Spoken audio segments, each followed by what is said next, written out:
everyone, it's Maddie. I'm B, and today we're going to be giving you some recommendations for some LGBT plus books that you probably haven't heard of yet. So of course we've read, owned and liked all of the ones that normally turn up on these lists, but hopefully you'll find new ones to add to your TBR. And we'll also leave links to the Goodreads of these books just in case you want to try and hunt out Own Voices reviews. First I have Spellbook of the Lost and Found by Moira Fowley Doyle, and this has 3 POVs, Laurel, Olive and Hazel, and each of them have some sort of witchy background. They're losing things and they decide to get them back to cast a spell. This is an incredibly atmospheric book, but it also has lots of different sexualities. So Rose and Olive are both bisexual, and it's actually in the text. Hazel is gay at least, if not bisexual, and Ivy also could potentially be bisexual, but Olive and Rose are definitely, it's in there. Queer witches are a very popular trope, and our next recommendation has the exact same. The Graces by Law Eve follows River as she's drawn into a world of magic and mystery when she meets a family in her new town who have complete hold over everyone that lives there. You're never 100% sure if magic is real in this book, but you definitely get the sense that there's something going on between River and Summer. Although it's not directly addressed in the text, there's a lot of sexual tension between River and Summer,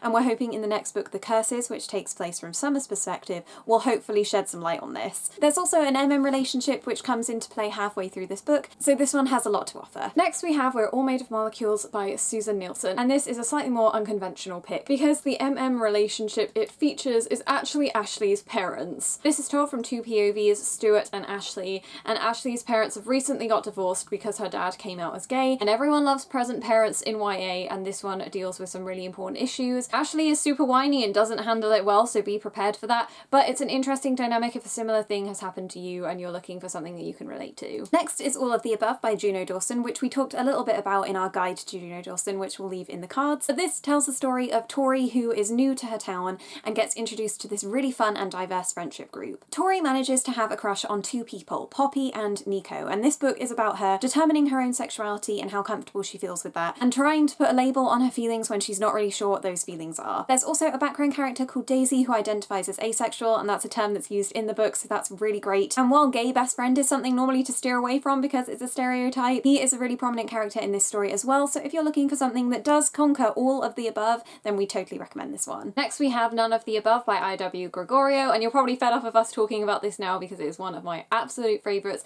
We talked about it in our May wrap-up and in our mid-year freakout tag. This is the story of Chrissy, who finds out she's intersex when she's 18, and everyone around her takes it extremely poorly, apart from her dad, who's like A+ supportive. It's important to mention that this isn't an Own Voices story, but the author does have a note of all of the organisations she contacted. Next we have A Kiss in the Dark by Kat Clark, and this tells the story of 2 girls, Alex and Kate, who meet when Alex is dressing as a boy. Kate is then really fooled by this illusion, and Alex feels that she can't tell her that she's a girl, and so for the rest of their relationship tries to dress herself up as a boy to keep up this pretense. It's kind of like a now and then narrative, and so you get Alex's perspective to begin with and then Kate's in the latter half, and you know that something's going to go wrong to cause that change, so I was very on edge when I was reading the whole thing. And just the very concept of a whole relationship built on a lie makes me feel extremely uncomfortable, and then something really radical happens halfway through that completely changes your mind on these characters and how intense the story is, but at the end there's a really great conversation between them about how Alex identifies, and although it's not a term that's used in the book, I think the best way to describe Alex is non-binary. This is a really nice intersection between gender and sexuality,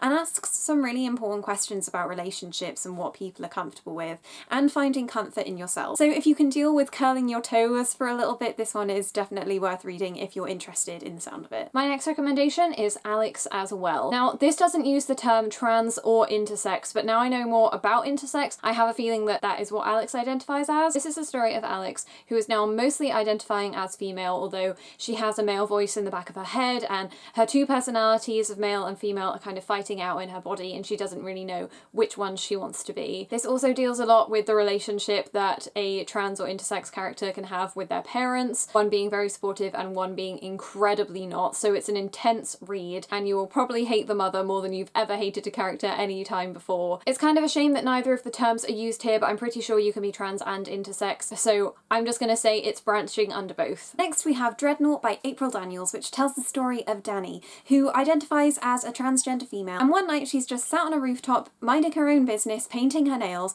when she's struck by a superhero who passes on his superpowers to her, and because of this she goes through her transition. This means that finally on the outside she looks how she feels. Her family and school and friends really react horribly to this. And so she decides to take on the superhero power that she's been given and fight crime. Through this, she finds a new home and a new supportive network, and it's so lovely to read about this protagonist, as she also identifies as a lesbian, and that was really fun because any trans story I've read before, they've identified as heterosexual. So if you're looking for something that deals with both of those things in a really great way, then this one is one I recommend. It's also placing LGBT issues in a fantasy story, so if you're a little bit tired of reading contemporary stories that deal with this one is right up your alley. Next I have Because You'll Never Meet Me by Leah Thomas, and this is a story of two boys who have a connected past and completely different presents. Both boys have special powers. One is allergic to electricity and the other has no eyes and sees through echolocation, as we know from Finding Dory, the most powerful pair of glasses in the world. But because one of the boys is allergic to electricity and the other requires a pacemaker, they can never meet, so they have conversations through letters. Whilst this story is an MM, the second book, which is where they obviously come together and I think they go on some kind of road trip,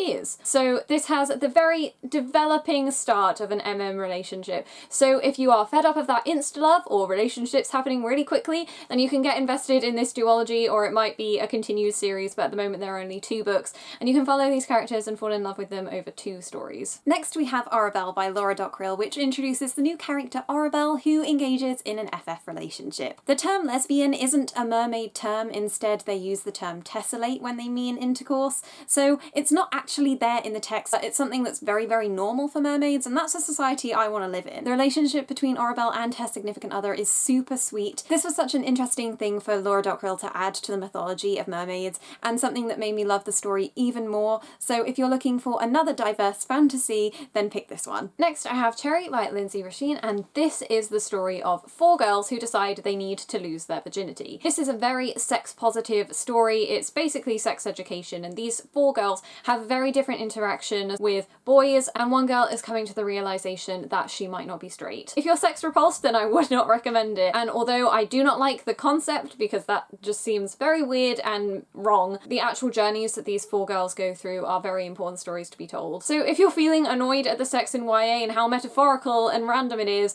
then you should read this because it gives you the facts and it's a lot more explicit and it deals with their emotions in a way that doesn't just glance over it and goes to the next scene. Next we have Radio Silence by Alice Oseman, which is another book we absolutely love and talk about all the time. This one is so sexually diverse. The main character Frances is bisexual, Alid identifies as demisexual, which is really important, Alid's sister Karis identifies as a lesbian, and then Frances's friend Rain definitely identifies as something. I'm not entirely sure what it is, but we think it's pansexual. It's been a while, I'm not sure if that word is in the text, but I love that Alice Oseman tried really hard to essentially represent everyone on this scale, and it gave visibility to asexuality, and this was one of the first asexual stories that we'd read, and it was such a relief to read about characters that felt the same way we did. But as well as dealing with sexuality, it also deals with online relationships and fame and wanting to go to university and not wanting to, and just finding out what's best for your life, not necessarily what other people tell you is best. I think this is a book that really speaks to any age group, but particularly those that are in sixth form, so 16 to 18. This is like mandatory reading because I'm sure you'll feel not alone once you finish it. Next I have Far From You by Tess Sharp, and this is about Sophie, a recovering drug addict, and months before her best friend Mina died. Mina and Sophie had a secret, and Sophie is scared that Mina's murderer might be out for her next. Sophie also suffers from chronic pain, so if that is a box you haven't ticked off on your diversity bingo, then this is a 2-in-1. It's such an exciting read. The murder mystery comes together very slowly, but the backstory and the way that unwinds is very satisfying. Next we have The Big Lie by Julie Mayhew, which has a surprise FF relationship. This is something I had no idea was going to be in the book when I picked it up, but it made me love it even more. This is about Jessica, who's a champion ice skater and a model student, and her best friend Clementine, who's a bit of a riot. It's also set in an alternate world where Germany won World War II, and so that regime is really heavy in this and definitely affects the FF relationship. So if you're looking for something with a little bit of a more political vibe, then this is a good one. What I really liked about this as well is that the FF relationship was so blasé. I don't think it was something that Jessica really thought about, it's just who she was, and I really appreciate when that's the angle an author tackles it at. And then finally we have have two books that we couldn't resist mentioning because they are on our TBR and they fall into this category, and that is Things a Bright Girl Can Do by Sally Nichols and Noah Can't Even by Simon James Green. This one is about the suffragettes in 1914 and it follows three girls and two of them are in a relationship. And this is about Noah who accidentally kisses his best friend Harry at a party, and suddenly he's confronted with these feelings that he didn't know he had. So those are some LGBTQ+ books that we have to share. Let us know which ones you're most interested in reading, and if you also have some LGBT recommendations that we might not have heard of, leave them in the comments below. Thank you everyone so much for watching, and hopefully we can have another video like this up very soon. We'll see you in our next video, guys. Bye!